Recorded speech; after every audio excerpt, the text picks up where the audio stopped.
William Marston was an incredibly interesting man. He was a famous psychologist. He and his wife helped develop the lie detector test. But he truly believed that women were superior. When he was in graduate school, he did a lot of experiments trying to understand the psychological differences between men and women. His research led him to believe that women's capacity for love was greater, and therefore, if women ruled the world would be a better place. And he drew a lot from the relationship that he had with his wife, who was a suffragette.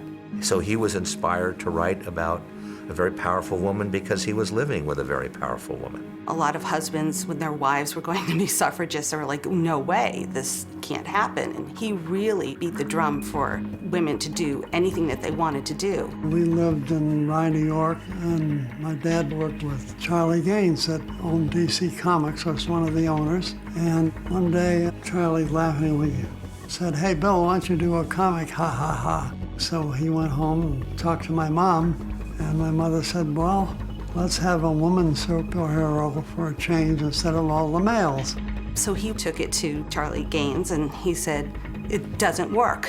It's not going to work. It never has." MC Gaines was dealing with critics who said, comic books are violent, they make kids violent, they make kids do bad things.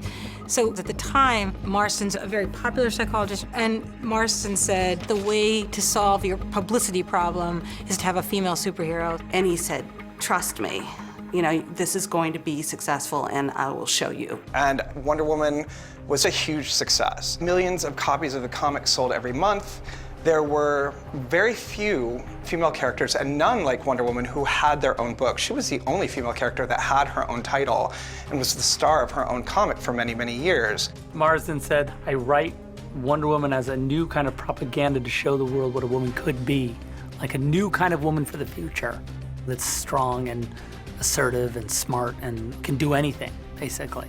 And Harry G. Peter, the artist who draws Wonder Woman, had worked on suffrage cartoons in the 1910s with the great feminist cartoonist Annie Lucasta Rogers. And like, to me as a historian, I look at Wonder Woman and I see, oh, they've turned a suffragist into a pinup girl. You know, she really is a woman doing things that are hard to do in public that require a great deal of strength and courage for the sake of women's rights.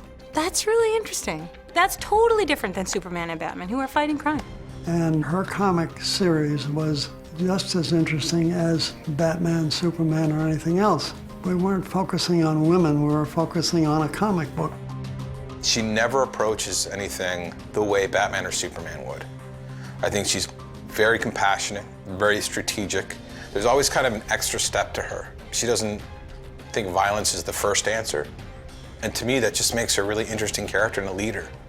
So I find Diana and her view of mankind in the world just very compelling, because there's a whole extra layer of intelligence that you put onto that character.